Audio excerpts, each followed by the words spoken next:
a millionaire spotted a poor girl staring at a billboard with his picture on it.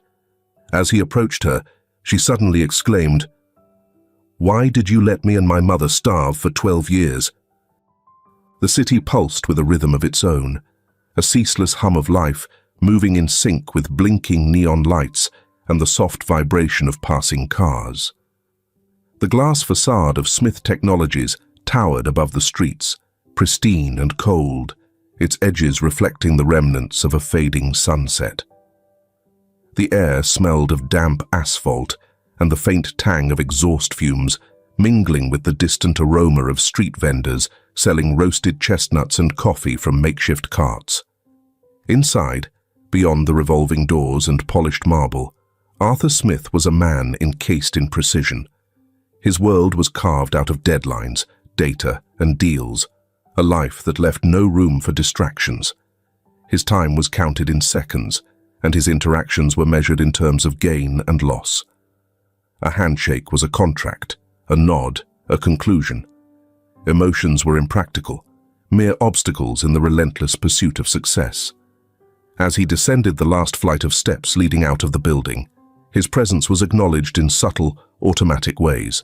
Guards straightened their postures, a chauffeur opened the car door with a practiced gesture, and an assistant whispered last-minute updates about board decisions. He barely heard them.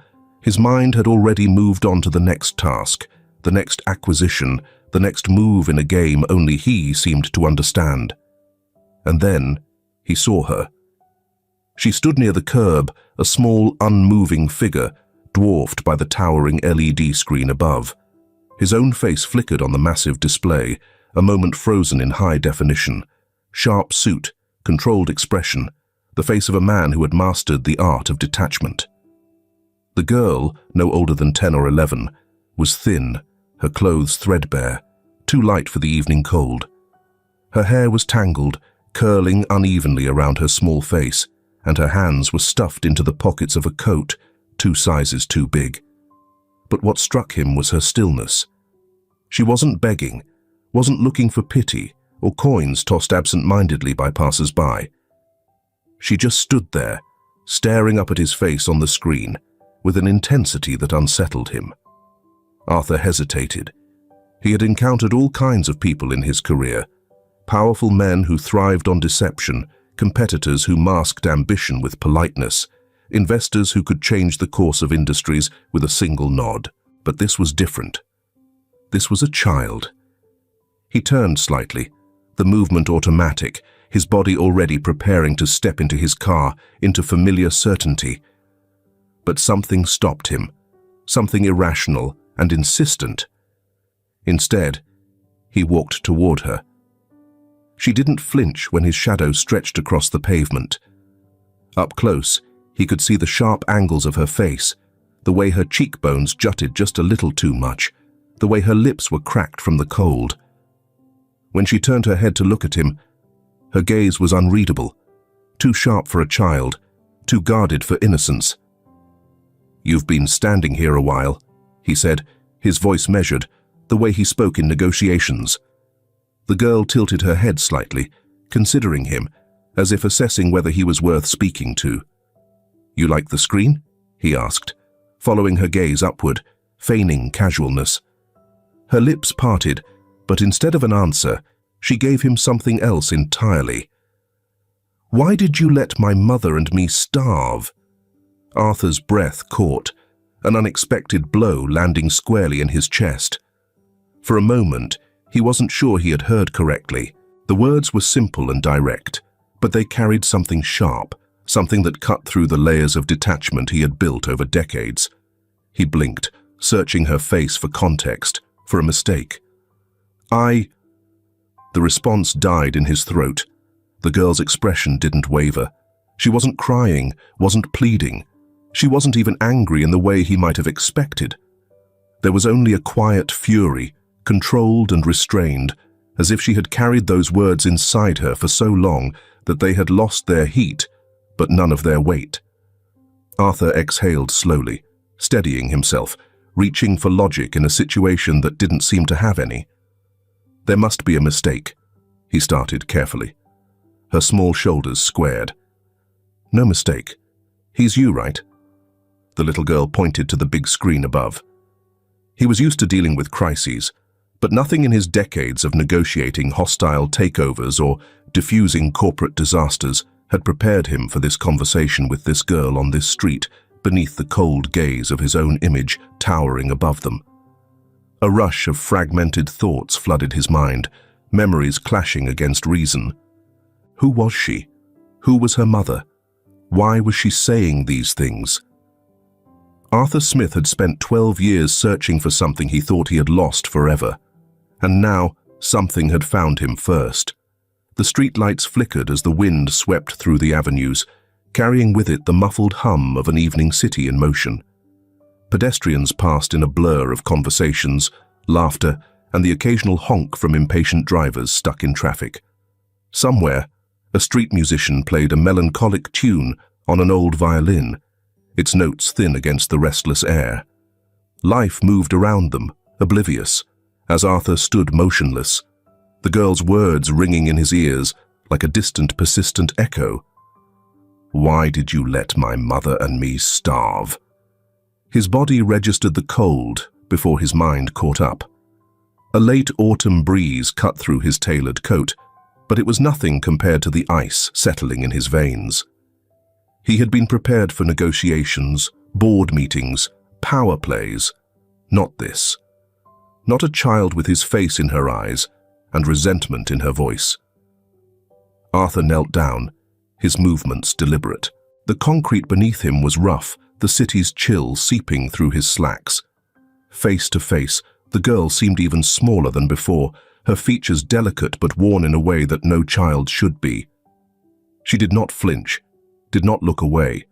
Instead, she held his gaze, defiant, waiting. His throat felt tight. "What's your name?" She hesitated, as if debating whether or not he deserved an answer. Her fingers curled into the fabric of her coat, gripping it as though anchoring herself. "Lily," she said finally. "Lily." He let the name settle, turning it over in his mind. It felt foreign, unfamiliar, yet something about it left an ache in his chest, a whisper of recognition he couldn't place. Arthur exhaled slowly. "Lily," he repeated, testing the weight of it. "Who is your mother?" The flicker of hesitation was brief, but present. Then, her chin lifted slightly, her lips parted, and she said a name. Grace. It wasn't just the word, it was the way she said it. Steady, as if she had spoken it 1,000 times before. But there was something else, something fragile beneath her defiance. The world narrowed, sound dulled, and for a brief, agonizing second, Arthur forgot how to breathe. He knew that name better than his own. It was the name of every regret he carried, the name that had lived in the spaces between his ribs for 12 years, the name he had whispered into the dark when the search turned up empty, when every lead dissolved into nothing, the name that had once been his future before it became his ghost. His pulse roared in his ears, but Lily only watched, measuring him, as though waiting to see what he would do with this newfound truth. "Your mother." His voice came out quieter than he intended, edged with something raw. "Grace, are you sure?" Lily gave him a look that made him feel like the biggest fool in the world. "You didn't even know her name?" she asked, unimpressed. "No," he said quickly, shaking his head, trying to ground himself. "No, I knew her. He stopped, inhaling sharply. "I loved her." The words remained unspoken, caught somewhere between his lungs and his pride. Lily crossed her arms, shifting her weight to one side. "Well, she didn't know that," she said flatly. "She thought you forgot about us." Arthur's stomach twisted. "That's not true." Her eyebrows raised slightly, unimpressed by his defense. "Then where were you?" The question landed like a blow. His mind spun, grasping for explanations. He had spent years searching. He had hired the best private investigators, followed every lead until they turned to dust. He had never stopped looking, had never stopped wanting to find her, But standing here, with Lily's unforgiving gaze pinned on him, none of that mattered. Because Grace never knew. Because Lily believed she had been abandoned. "I looked for her," Arthur said, his voice quieter now, steadier. "For years. I never stopped." Lily didn't blink. "Then you didn't look hard enough." The words sliced cleanly through him. He wanted to argue, wanted to tell her that she had no idea how much he had tried, how much it had cost him, how many nights he had lain awake wondering if Grace was safe, if she was alive. But none of that would make a difference to the child standing before him. Arthur studied her, the way her small hands fisted into the sleeves of her coat, the way her jaw tightened like she was trying not to shake. She had grown up believing she wasn't wanted. She had lived a life where he had been a villain. Arthur let out a slow breath, forced himself to unclench his fists. "I want to see her," he said carefully. Lily tilted her head, studying him like she wasn't sure if he was worth the effort. "Why?" "Because I need to," he admitted. "Because I have questions. And because—" He hesitated, then met her gaze fully. "Because I think I deserve to hear the truth too." Something flickered across Lily's face. A quiet storm of emotions, hesitation, a sliver of something uncertain. She let the silence stretch, long enough that he wondered if she would walk away. Then finally she nodded. "But on my terms." Arthur blinked. "Your terms?" "You follow me," she said simply, "and you don't talk unless I say you can." A small, unexpected laugh caught in his throat, escaping before he could stop it. He hadn't laughed, really laughed, in years. Lily narrowed her eyes. "What?" "Nothing." He straightened, rolling his shoulders back. "Lead the way." She glanced at him once more before turning on her heel, walking ahead with the confidence of someone who had always had to navigate the world alone. Arthur followed. Every step forward felt like stepping towards something irreversible, something that had been waiting for him all along. The city unfolded before them, shifting in tone and texture as they moved away from the towering glass buildings and manicured sidewalks of Arthur's world. The air changed, thickening with the scent of fried dough and grilled meat from food carts stationed along the streets, mixing with the sharp tang of exhaust fumes. The further they walked, the more the city seemed to press in, tighter alleyways, narrower roads, buildings packed shoulder to shoulder, their facades worn from time and neglect. Arthur barely noticed the uneven pavement beneath his polished shoes before, but now he felt every crack, every broken piece of asphalt. He had spent years moving through cities just like this, but always in cars with tinted windows, always above the mess of real life, always apart from it. Now, he was walking through a world that had existed beside his own, but had never touched him. Lily walked ahead with an ease that unsettled him, as if she belonged here, as if hardship was familiar territory. She didn't turn back to check if he was still following. She simply assumed he would. For the first time in his life, Arthur Smith was not the one in control. The cold settled deeper into his bones as they passed street vendors hawking cheap electronics and second-hand clothes, small restaurants with dim yellow lighting spilling onto the pavement, their plastic chairs occupied by men hunched over steaming bowls of broth. People moved past them without a second glance, as if Arthur was just another nameless figure in the crowd.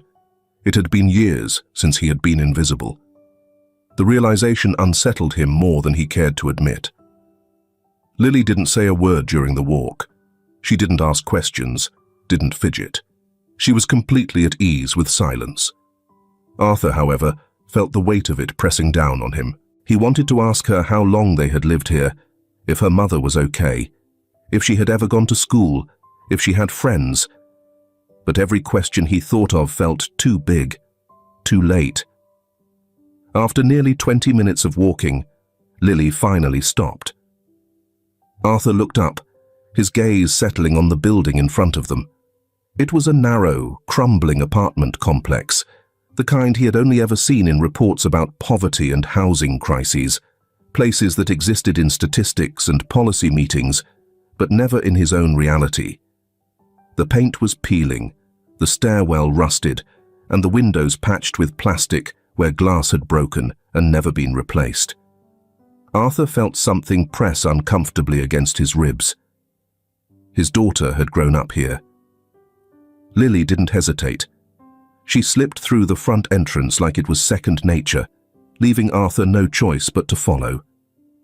Inside, the hallway smelled of damp wood and cooking oil, the flickering overhead light casting long, jagged shadows along the corridor. Arthur had built skyscrapers, launched billion-dollar projects, and shaped entire industries, but now he felt unsteady, like he didn't belong in this space, like the walls themselves could sense his intrusion. They reached the third floor, where Lily stopped in front of a thin wooden door. The number had been scratched off, replaced by a piece of paper taped to the frame, handwritten in ink that had smudged from time and moisture. Arthur's heartbeat quickened. 12 years.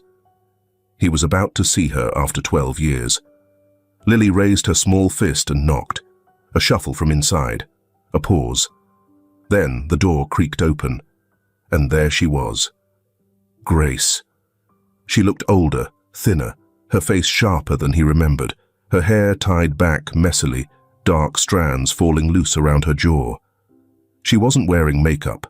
There were faint shadows beneath her eyes, the kind exhaustion leaves behind when it's been carried for too long. For a brief moment, she simply stared. Arthur saw the flicker of recognition, the sharp inhale, the widening of her eyes. Then, her expression hardened. Before he could say a word, she slapped him. The sound cracked through the narrow hallway, sharp and final. Arthur barely moved, though the sting spread across his cheek like fire. Grace's hand trembled at her side, but her voice was steady. "You don't get to be shocked," she said, her tone razor-sharp. Arthur didn't answer. What could he say? The hallway was suffocatingly silent, save for the sound of Lily shifting uncomfortably beside them. Grace's chest rose and fell in quick, uneven breaths, as if she was struggling to contain something. Anger, hurt, something too big to name. And Arthur simply stood there, his pulse loud in his ears, knowing that whatever words he spoke next would not be enough. The sting lingered, not just on Arthur's cheek, but somewhere deeper, somewhere he hadn't thought still capable of feeling pain. Grace stood before him, her body rigid, her breath sharp. The years had left their mark on her, not just in the lines at the corners of her mouth or the weight she had lost, but in the way she held herself, as if every muscle had been braced for this moment. "You have some nerve," she said, her voice low but trembling. "After all this time, after everything, you show up at my door like—" She stopped, shaking her head, the anger rising in her throat. "Like you have the right to be here." Arthur swallowed hard, the words forming but refusing to leave his mouth.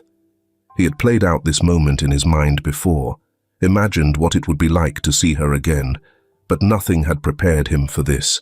The sheer force of her hatred, the way her presence alone made him feel like a trespasser in a life that should have been his. He started, but she cut him off. "Why are you here, Arthur?" she snapped, her arms crossed tightly over her chest as if trying to hold herself together. "Did you finally get curious? Did you want to see how we survived after you threw us away?" The accusation landed like a blade, slicing clean through his defenses. "I never—" He exhaled sharply, raking a hand through his hair. "Grace, I didn't know. I didn't leave you. She laughed, but it was hollow, a sound devoid of humor. "You didn't know." Her gaze burned into him. "Do you have any idea what it was like, raising a child alone, begging for work, scraping by while you sat in your ivory tower, pretending we didn't exist?" "I wasn't pretending." The words left him more forcefully than intended, frustration seeping through. "I looked for you. I searched for years." Grace's jaw clenched. "Then you didn't try hard enough." Arthur opened his mouth, then shut it. He had no argument. The silence between them stretched, thick and suffocating. From somewhere behind a closed door, a television murmured, a muffled sitcom laugh track echoing down the hall. Arthur felt the weight of eyes on them. The neighbors had started watching. A door creaked open a few feet away. A woman in a faded housecoat peeked out, her gaze flickering between Grace and Arthur before settling on Lily. "You okay, hun?" Lily shifted on her feet, her usual confidence wavering. Yeah, we're fine, Mrs. Ortega." The woman didn't look convinced. Her gaze lingered on Arthur before she finally retreated, the door shutting with a soft thud. Arthur turned back to Grace, his voice lower now, measured. "I swear to you, I never abandoned you. I don't know what happened, but I tried." "You don't know?" Grace let out a sharp breath, shaking her head in disbelief. "You're really standing there, looking me in the eye, telling me you don't know?" Arthur stayed silent, waiting. "You don't get to play the victim, Arthur," she said, her voice quieter but no less sharp. "I didn't disappear. I was thrown out. Someone made sure I was erased from your life." The words hit him like a slow-burning realization, sinking deep into his chest. Thrown out. Erased. Who? His voice was barely above a whisper. Grace let out a bitter laugh, but before she could answer, she turned her head toward Lily, who had been watching the exchange with a silent intensity, her fingers gripping the hem of her jacket. "Why did you bring him here?" Grace asked, her voice softer now, but still carrying the weight of something breaking. Lily hesitated. For the first time, she looked unsure. Arthur saw the way her gaze flickered between them, how she swallowed hard before answering. She looked down at her shoes. "I just thought he should know." Grace exhaled, pressing her fingers against her temples. "Lily, we don't need him." Lily flinched at the words but said nothing. The tension curled around them like a thick fog, suffocating and unmoving. Arthur took a slow step forward. "Grace, please, let me explain. Let me fix this." Her expression hardened again in an instant. "You don't fix 12 years of suffering with an apology, Arthur." Before he could speak again, she reached for the door. Arthur felt the moment slipping away, felt the walls closing in, felt the past digging its claws into his skin and holding him there. The door slammed shut. Lily hesitated for just a second, just long enough for Arthur to see the uncertainty in her face, the part of her that wasn't sure which side of the door she wanted to be on. Then, without looking at him, she turned and followed her mother inside. Arthur stood there, staring at the worn wood, at the chipped paint, at the tiny gap beneath the door that separated him from everything he had lost. The hallway felt unbearably quiet. The world outside moved on, unchanged, indifferent to the wreckage of his past, unraveling at his feet. After a long moment, he turned and walked away. Arthur sat in the back of his car, the city lights blurring past him, but his mind was somewhere else. The faint murmurs of his assistant drifted through the space, but he barely heard her. "Sir, the board meeting has been moved to..." He stared out the window. "Mr. Smith." The words barely registered. 12 years.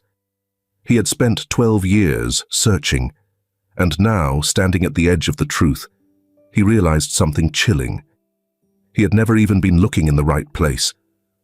The night stretched long, the city moving at its usual restless pace, but inside the black sedan parked across the street from Grace's apartment, Arthur Smith sat in silence.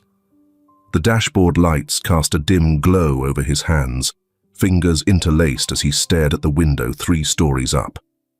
A faint yellow light glowed behind the tattered curtains, the only proof that his daughter, his child, was inside. 12 years. 12 years of nothing. Now, all he had was the weight of her words still hanging in the air, the echo of Grace's fury still burning on his skin. Outside, a man shuffled past, shoulders hunched against the cold, a plastic grocery bag swinging at his side. Across the street, a woman locked up a corner store, pausing to adjust her scarf before disappearing into the night. Arthur should have left.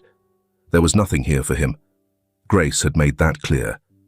And yet, he stayed. The first thing Lily learned as a child was how to make herself small. Small when her mother got tired, small when there wasn't enough food, small when the landlord banged on the door, demanding rent they didn't have. She learned how to stretch a meal, how to pretend she wasn't hungry when her mother placed the last piece of bread on her plate. She learned how to sleep with a jacket as a blanket, how to press herself into the corner of a too small bed so her mother had more space. She learned how to smile through it. When winter came, she learned how to press her hands against the vents of the corner laundromat, stealing warmth before the owner chased her away. She knew which restaurants threw out food in clean bags, which street vendors gave free bread if she looked hungry enough. She learned to run when men looked at her too long. She learned to never ask for more than what was given, and she learned, most of all, to hate the man on the screen. Her mother never spoke of him at first, not by name, not in stories. But Lily saw the way she clenched her jaw when his face flickered across the television, the way her grip tightened on whatever she was holding. She saw the tears once, a quiet, broken sound in the dark. Her mother curled on her side, Lily too afraid to move. So she decided then she would hate him enough for both of them. But now, watching him standing in that hallway, something inside her wavered, and she hated that too. By morning, Arthur had barely slept. The street was quieter now, the weight of dawn settling over the buildings. He watched as the apartment door creaked open and Grace stepped out, Lily trailing behind her. For a moment, Arthur didn't move. Grace's hair was tied back haphazardly, her coat pulled tightly around her frame. She carried herself with the same stiff determination as the night before, her steps precise, her gaze fixed ahead. But Lily laughed at something, her voice light, unguarded. Another girl walked beside her, nudging her playfully, and for the first time, Arthur saw the child beneath the weight she carried. He had missed this. All of it. Grace's head turned sharply, her eyes locking onto the black car. Her expression darkened. Arthur barely had time to brace before she turned fully, marching toward the vehicle. Lily hesitated, a silent conflict flickering in her gaze before she followed. Grace didn't knock on the window. She pounded. Arthur rolled it down slowly. "You've got to be kidding me," she hissed, her breath visible in the cold morning air. "You're stalking us now." Arthur held her gaze. "I needed to see—" "You don't get to watch from the shadows, Arthur," she snapped. "You lost that right 12 years ago." He exhaled, gripping the steering wheel, grounding himself. He couldn't lose his temper. Not now. "I didn't know," he said carefully. "I didn't know she existed." Grace let out a sharp, bitter laugh. "And what? You expect that to excuse you?" "No," he admitted. "But it's the truth." Grace shook her head, her exhaustion bleeding through the cracks of her anger. "Stay away from her." And with that, she turned, her coat whipping around her as she walked off, Lily trailing behind, but casting one last look at Arthur before disappearing into the morning crowd. Arthur didn't go back to the office. Instead, he went to the one place he should have gone years ago.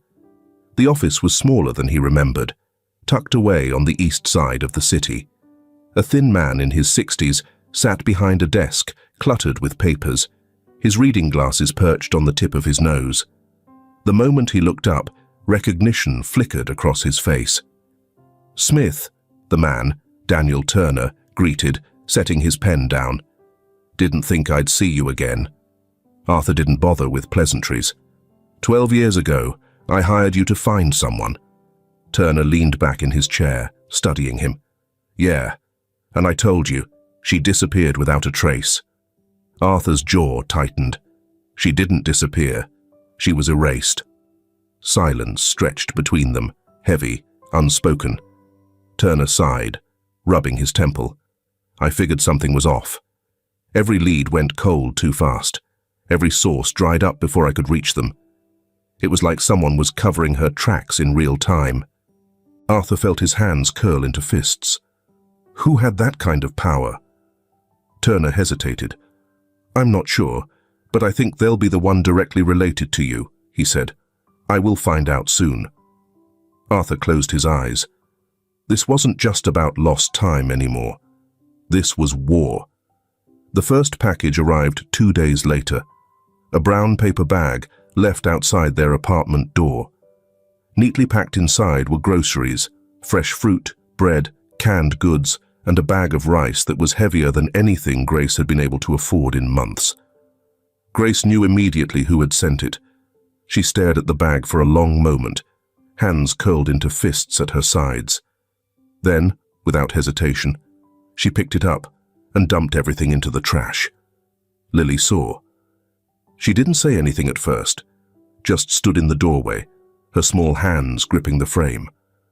Her mother's anger scared her sometimes, not because it was ever turned on her, but because it burned too hot, too long, until it consumed everything in its path.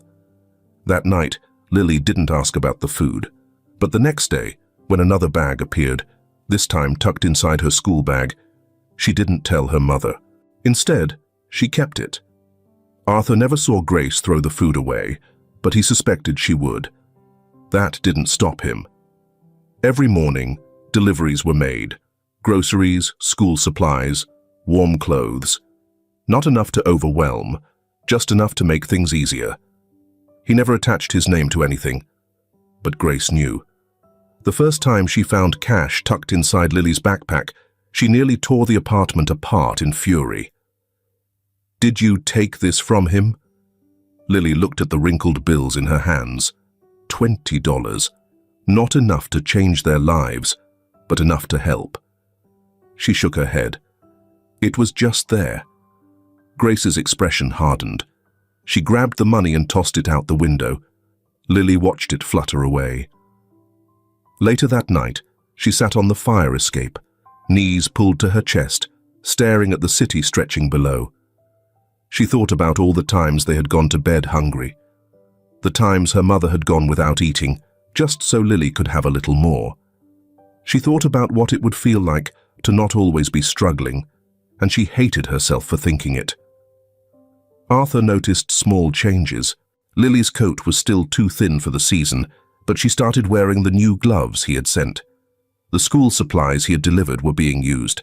The groceries were still being thrown out, but the bread was disappearing. Grace was fighting him, but Lily was starting to bend. It was small, barely noticeable, but it was a crack in the wall. One afternoon, Grace came home to find Lily sitting at the kitchen table, staring at a carton of milk in front of her. She was just staring. "What's wrong?" Grace asked, dropping her bag by the door.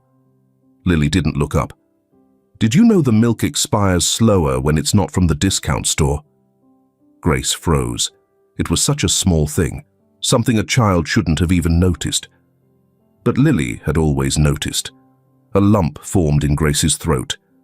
She reached for the carton, fingers hovering over it. "Did he send this?" Lily nodded. For a long time, Grace said nothing. The room was quiet, save for the sound of distant traffic outside the window. Then, she grabbed the milk, poured it down the sink, and threw the carton away. Lily watched in silence. Later that night, she lay in bed, eyes open, staring at the ceiling. The sound of her mother moving around in the kitchen reached her ears. The faint shuffle of things being rearranged, the empty space where food should have been. And Lily made a decision. Arthur had been waiting for something. He didn't know what, maybe a sign, maybe a chance. He wasn't expecting the phone call. Lily's voice was quiet, hesitant. "Can you meet me after school tomorrow?" Arthur sat up, heart hammering. "Of course. Where?" she told him. And then she hung up. Lily didn't know why she had done it. All she knew was that the idea of going home to nothing again, of watching her mother fight against something that could have helped them, was too much. So when she met Arthur outside her school, she accepted the bag of food he offered. She expected it to feel wrong. It didn't. She expected to feel guilty. She did. But she took it anyway. Grace didn't notice at first. Then, little by little, things changed. Lily wasn't as tired. She had more energy. She started looking forward to lunch at school because she had something real to eat. Then one day, Lily came home wearing new shoes. Grace stared at them. "Where did you get those?" Lily hesitated. "A friend gave them to me." It wasn't a complete lie. Grace didn't believe her, but she didn't press. She just turned away and said, "Take them off before you come inside."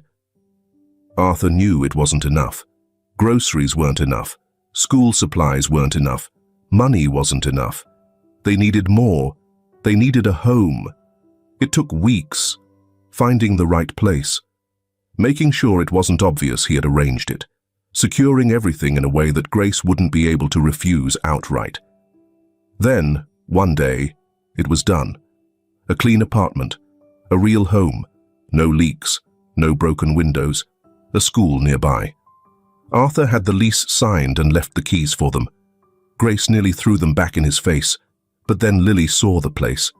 And for the first time, Lily looked like a child, not someone constantly bracing for disappointment.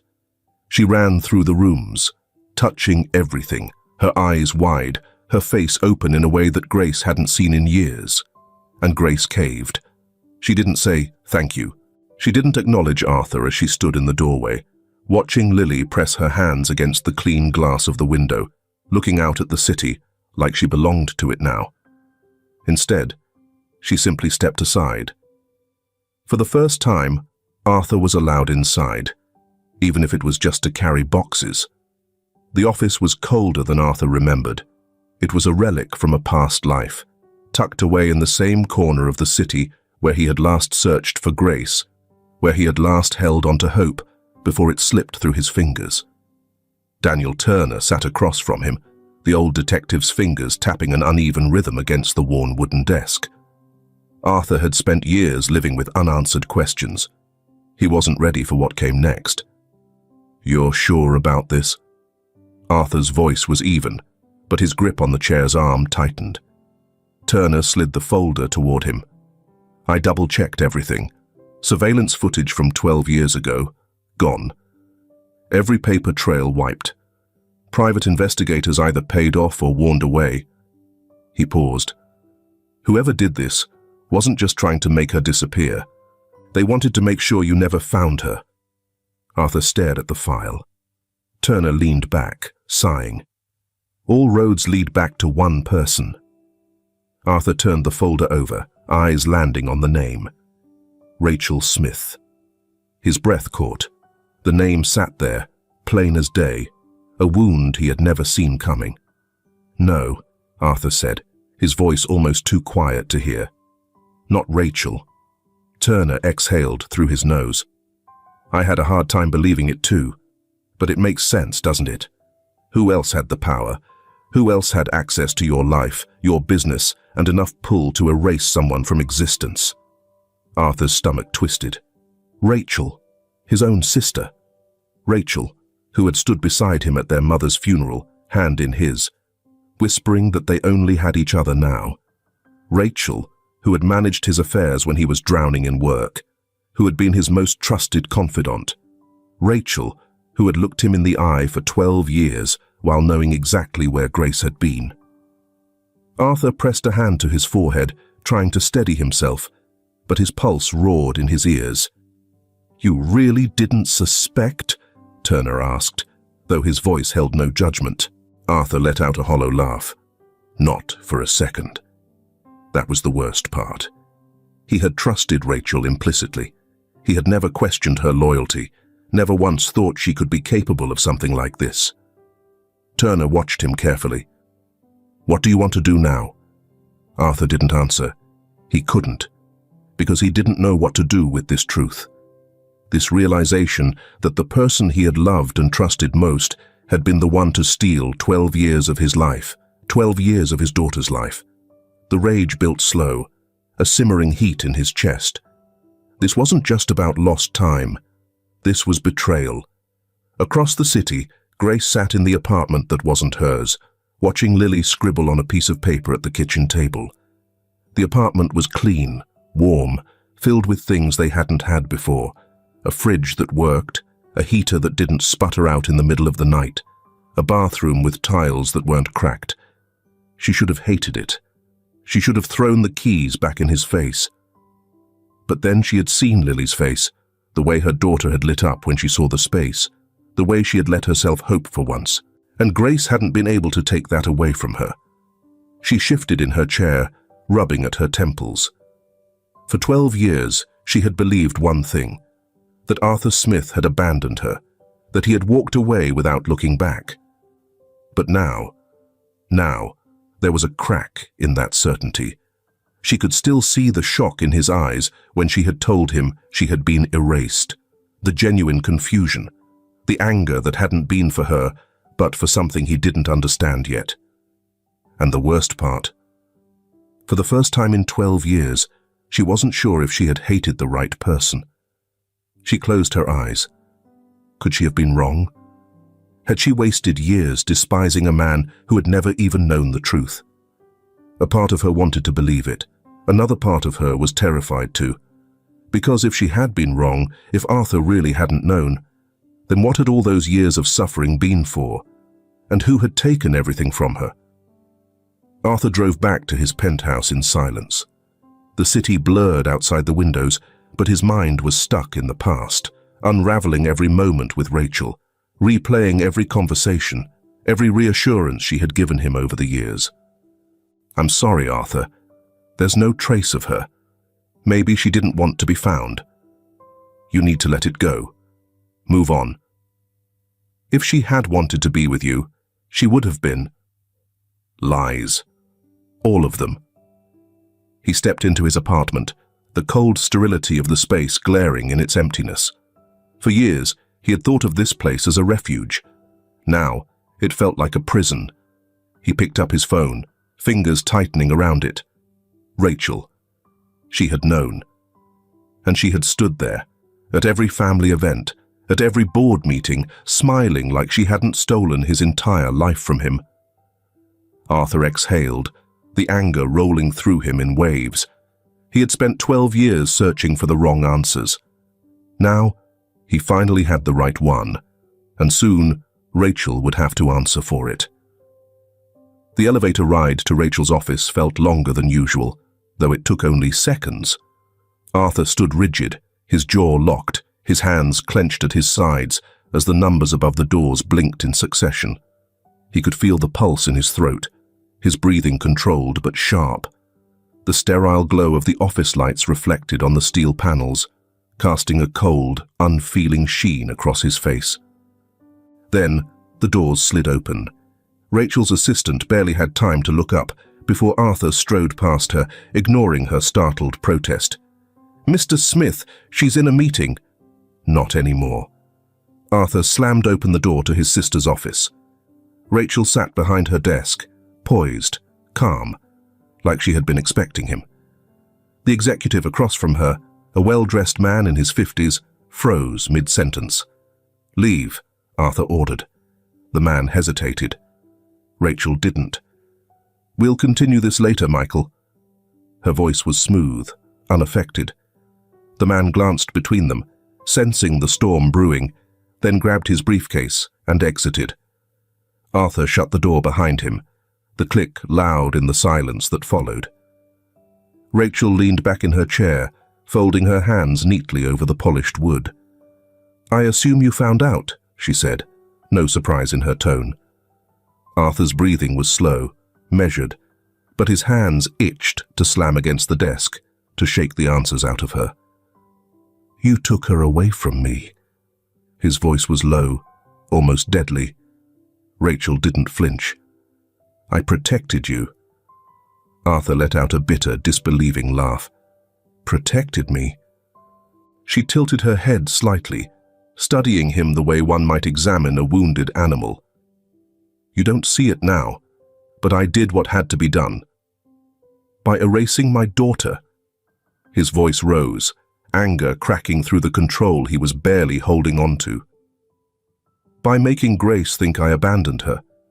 By making sure I never found them. Rachel sighed, her fingers tapping lightly against the desk. Sit down, Arthur. I'm not sitting. Rachel exhaled through her nose, then rose slowly, smoothing the front of her blazer. I won't apologize, and I won't pretend I regret it. Arthur stepped closer. Then tell me why. His sister looked at him, and for the first time, he saw something in her eyes that wasn't indifference. It was conviction. You really don't understand, do you? Her voice softened, almost pitying. Mother died from heartbreak, Arthur. Not just from illness. She died because father couldn't stay loyal to her, because he humiliated her. And when she saw him with that woman who wasn't even worthy of cleaning our floors, it broke her. Arthur's breath caught, but Rachel kept going. I was the one who found her, you know. Her voice was distant now, like she was speaking through time. She was sitting in her room, staring at nothing, just gone. Her body was still alive, but she had already left us. Arthur remembered that day. Their mother had always been poised, elegant, in control. Until she wasn't. Until she had faded before their eyes. Do you know what her last words to me were? Rachel whispered. She said, "Don't let it happen again." Arthur swallowed hard. Rachel's gaze sharpened. So, I didn't. The weight of her words settled heavily between them. That's what this was. Arthur's voice was hoarse. You thought I was becoming him. Rachel lifted her chin. You were blinded by love, Arthur. I wasn't going to stand by and let another woman, a nobody, take everything from you, from our family. She wasn't a nobody, Arthur said, voice thick with something between rage and grief. She was everything to me. Rachel's expression didn't waver. You wouldn't have listened back then, she said. You would have chosen her over everything, over the company, over your legacy, over me. Arthur shook his head in disbelief. So, you decided for me. You were too emotional to make the right choice, Rachel said simply. I made it for you. Arthur felt something inside him crack wide open. 12 years. 12 years he had spent searching, mourning, believing Grace had left him by choice. And Rachel had been the one to make that decision. Did you ever regret it? He asked quietly. Rachel hesitated, and that was all the answer he needed. Arthur turned away, his body vibrating with fury. He couldn't even look at her. Arthur, Rachel said, her voice softer now, you have your business, your power, your reputation. You're better off. He let out a slow, trembling breath. Do you even hear yourself? He turned back, his eyes burning. You think you saved me, but you ruined everything. Rachel didn't move, didn't blink. Arthur stepped toward the door. He could barely see straight, the betrayal suffocating, suffusing every thought. But before he left, he said the one thing he knew would finally get through to her. I have a daughter, he said, voice raw, and you stole her from me. For the first time, Rachel's mask slipped. Arthur saw it, the crack in her armor. She hadn't thought about Lily. She had been so focused on protecting Arthur, on erasing Grace, that she had never considered the life she was destroying in the process. Arthur saw the realization hit her like a slow, twisting knife. He held her gaze for a long, unbearable moment. Then, without another word, he walked out.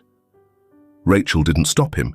She didn't say a word, because for the first time in her life, she had nothing left to say. The scent of simmering soup filled the small apartment, mingling with the crisp evening air seeping through the slightly cracked window. The gentle sound of a knife against the cutting board echoed in the quiet space as Grace stood at the counter, her hands moving mechanically as she chopped vegetables. For years, she had learned to live without thinking too much, without hoping for more. Cooking was just another necessity, another task, in a long list of things she had to do to keep Lily fed, to keep their lives stitched together. But tonight, the weight in her chest felt different. Less like exhaustion, more like hesitation. She had spent the past few days thinking, replaying moments in her head, re-examining her anger, her grief, and her certainty. And it was beginning to feel unsteady. She gripped the knife tighter. The sound of footsteps in the hall was followed by a knock. A firm, deliberate knock. She didn't need to check to know who it was. She wasn't ready. But Lily had already darted toward the door, her small hands fumbling with the lock before swinging it open. Arthur stood there. He looked different. Not the billionaire, not the untouchable figure she had seen on magazine covers. He looked like a man who had lost something, a man still trying to understand how it had been taken from him. Before Grace could say anything, Lily launched herself forward, wrapping her arms around him. Arthur froze for a moment before he held her tightly, his eyes shutting, his face buried in her hair. Grace felt something crack in her chest. For 12 years, she had kept them separate. Arthur in her past. Lily is in her present. But now they were standing in the same space, and she couldn't breathe. Arthur finally looked up. His eyes found hers, and Grace saw it. Something raw, something broken. He stepped inside without asking, crossing the space between them before she could stop him. And then he pulled her into his arms. Grace stiffened, her hands pressed against his chest as if to push him away. But he was shaking. His breath was unsteady, his grip firm but desperate, as if he needed this more than he wanted to admit. For a moment, she fought it, the instinct to hold herself together, to keep the anger burning because it was easier than whatever this was. But then she heard it. A shuddered breath, a quiet exhale that wasn't quite a sob, but wasn't far from one. "I'm sorry. Sorry for not being able to protect you two from Rachel, family honor, prejudices, and my weakness. I'm a stupid rich guy who took 12 years to find the answer. Where do I start to make up for and make amends?" Arthur was crying, the words gritted into his voice like a punishment. And Grace broke. 12 years of pain, of loneliness, of exhaustion, it all came crashing down in an instant. She sank against him, her hands clutching the fabric of his coat as the first tear slipped down her cheek. Neither of them spoke anymore. They just stood there, holding on to each other, grieving for everything they had lost. Lily sat curled up in the armchair, watching them in silence. She had never seen her mother cry. Not like this. She had never seen Arthur look so human, so undone. For a long time she had hated the idea of him, hated what she thought he had done. But now, she didn't know anymore. She hugged her knees to her chest, her small fingers curling into the fabric of her jeans. Maybe, just maybe, she had hated the wrong person. Arthur pulled back first, just enough to see her face, her tear-streaked cheeks, the war still waging in her eyes. He cupped her face gently, as if he was afraid she might disappear again. "She took you from me." His voice was hoarse. "Rachel took you away." Grace let out a trembling breath. "I know," she whispered.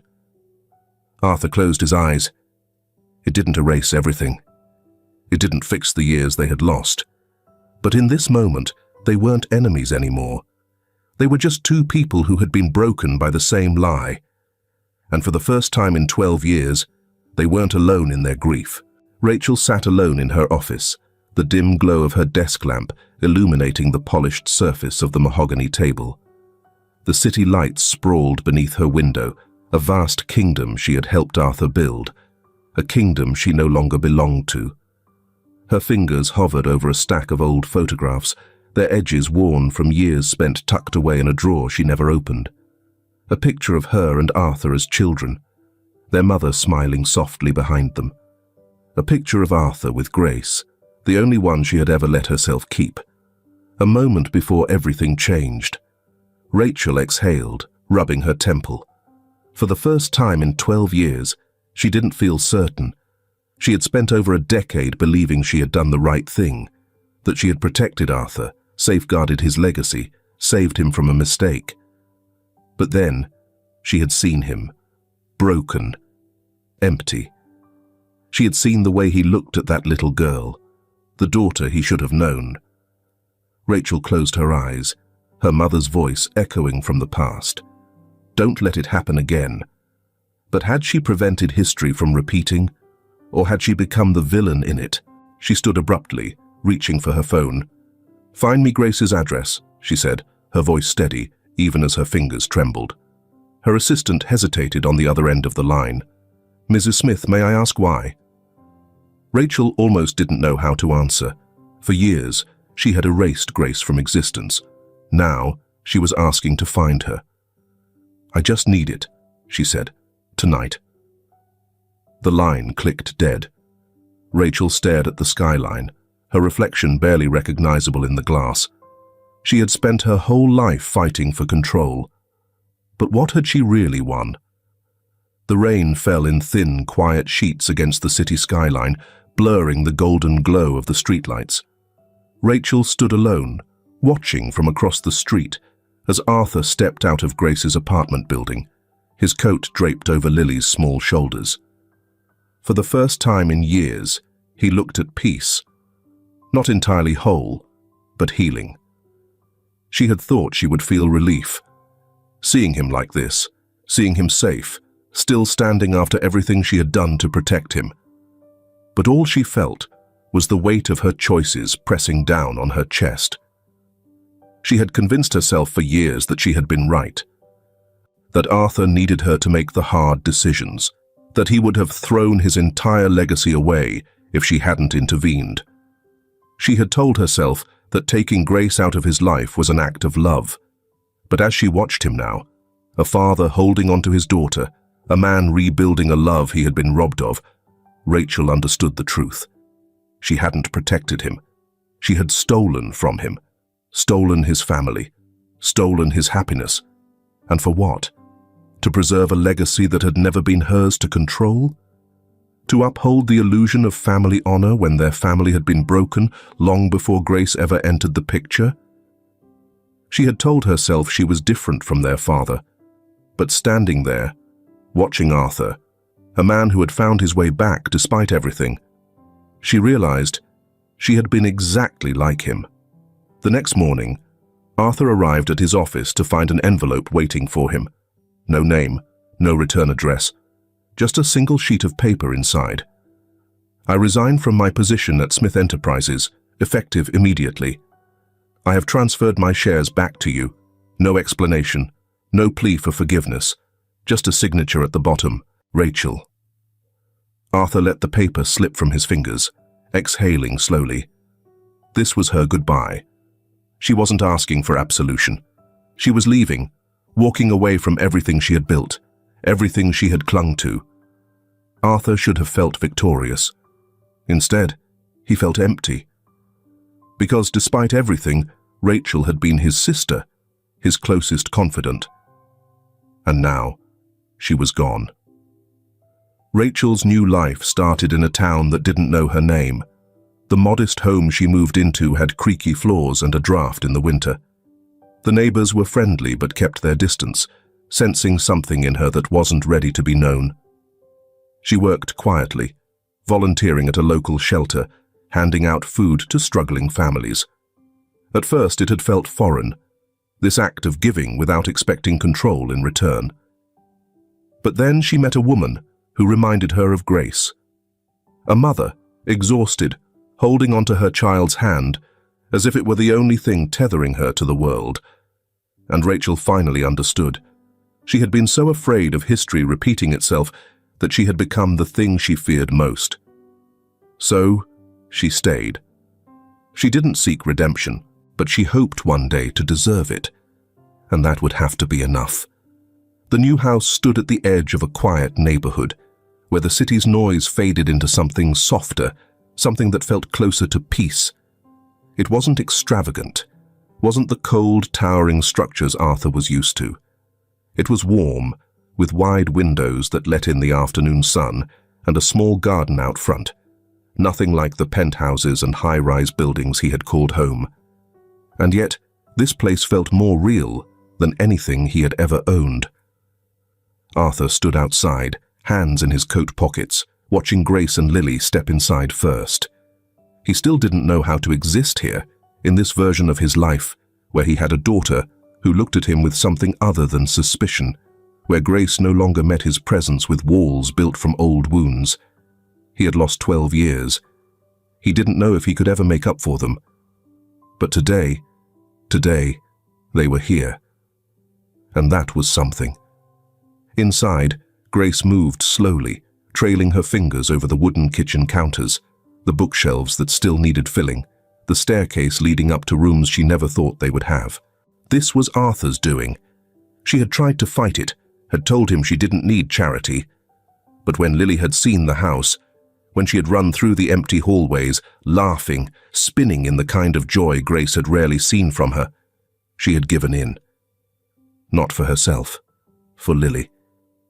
She stood near the window now, watching Arthur as he lingered outside, unmoving. She knew that hesitation, knew what it was to stand on the edge of something new and not know if you were allowed to step forward. A deep breath steadied her.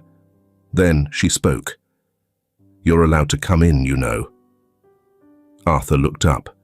For a long moment, he just watched her, as if trying to decipher whether there was hesitation in her voice, whether there was still a part of her that wanted to keep him out. Then, finally, he stepped inside. The silence stretched between them, but it wasn't sharp anymore. It wasn't built from anger or old scars. It was something else, a space they were both standing in, uncertain, but not unwilling. Arthur cleared his throat, his voice quieter than usual. "I don't know where to start," he admitted. "I don't know how to fix this." Grace exhaled, her fingers tightening around the edge of the counter. She could tell him that there was no fixing something like this, that some things simply couldn't be undone. But then she looked at him, really looked at him. This wasn't the same man from 12 years ago. The man in front of her wasn't untouchable anymore, wasn't distant. For the first time, he was just Arthur. And maybe that was enough. "I don't want you to fix it," she said finally. "I just want you to try." Arthur let out a slow breath. "I can do that," he said. Lily sat on the stairs, listening. She had spent years wondering what her life would have been like if Arthur had been there. Now, she wasn't sure what to do with the reality of him staying. She had spent so much time holding on to the version of him she had been told about, the man who had abandoned them. But this Arthur wasn't that man. She wasn't sure who he was yet, but for the first time, she wanted to find out. Lily took a slow breath, then stepped forward. Arthur turned toward her, eyes soft, waiting. Then, slowly, hesitantly, she reached for his hand. Arthur stilled. He didn't move, didn't squeeze too tightly, didn't do anything to scare her away. But his entire world shifted. A silent gesture, a tiny, tentative trust. Arthur felt something in his chest loosen, soften, something that had been locked away for far too long. He had spent years building empires, fortunes, legacies. But this moment, this was the only thing that had ever made him feel whole. He wrapped his fingers gently around hers. For the first time in 12 years, he wasn't reaching for something that was already gone. He was holding on to something real. The past would always exist, but so would the future, and this time, he wouldn't lose it. If this film touches your heart, leave your mark with a like, and don't forget to subscribe to our channel to explore more meaningful stories with us. And if you enjoyed this story, please share it with your friends on WhatsApp. And now, share your feelings with us and tell us your own stories. Every word you share is a building block that helps create our strong and enduring community. Together, we'll create a warm space where everyone can share and connect. Finally, don't miss the incredible stories coming your way soon. We're always here to bring you the best selections, full of deep values, yet entertaining. See you there.